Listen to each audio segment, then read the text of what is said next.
ফিরে যাই আমরা ইতিহাসের পাতায়। সময়টা ধরে নিন সেই সময় তখন রামায়ণ বা মহাভারতের যুগে, মানে প্রায় আজ থেকে 3000 বছর আগে।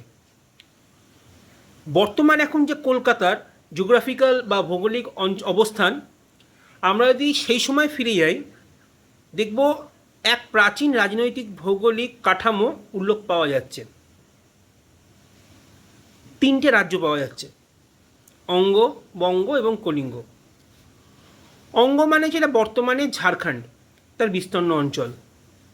বঙ্গ মানে বাংলা ও তার মানে আশপাশ এরিয়াটা। কলিঙ্গ হচ্ছে বর্তমানে উড়িষ্যা বা তার আশপাশে নেওয়া জায়গাটা। এই 3টেকে পাওয়া যাচ্ছে সেই সময়, যেটা এখানে এখন বর্তমানে কলকাতা আছে। রামায়ণে অঙ্গ, বঙ্গ, কলিঙ্গর মতন পুরো ভারতে বিভিন্ন জনপদে উল্লেখ কিন্তু পাওয়া যাচ্ছে। আর মহাভারতের সময় এই রাজনৈতিক অবস্থানের অনেকগুলো মিল আছে।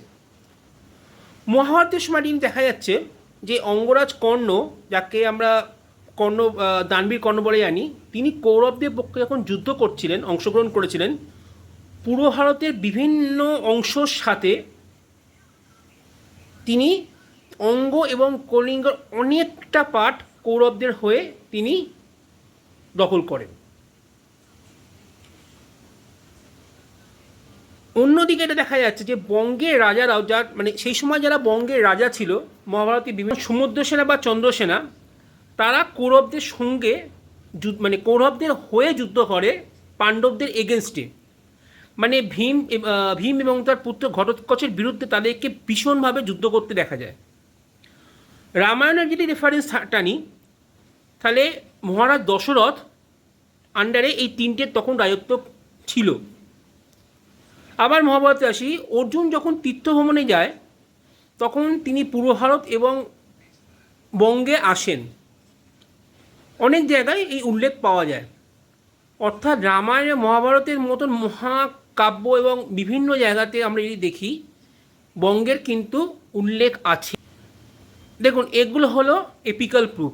এপিক্যাল মানে হচ্ছে মহাকাব্যিক বা বিভিন্ন রকম যে রচনা তার মধ্যে আছে।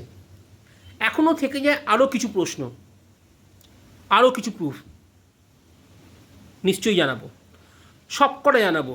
প্রাচীন বঙ্গ সেই জনপদ থেকে কীভাবে ধীরে ধীরে গড়ে উঠল কলকাতা, মানে কলকাতা সেই দিন থেকে আজকে দিন কীভাবে এলো, কীভাবে আমরা এগিয়ে এলাম। পরবর্তী ভিডিওতে আসছি।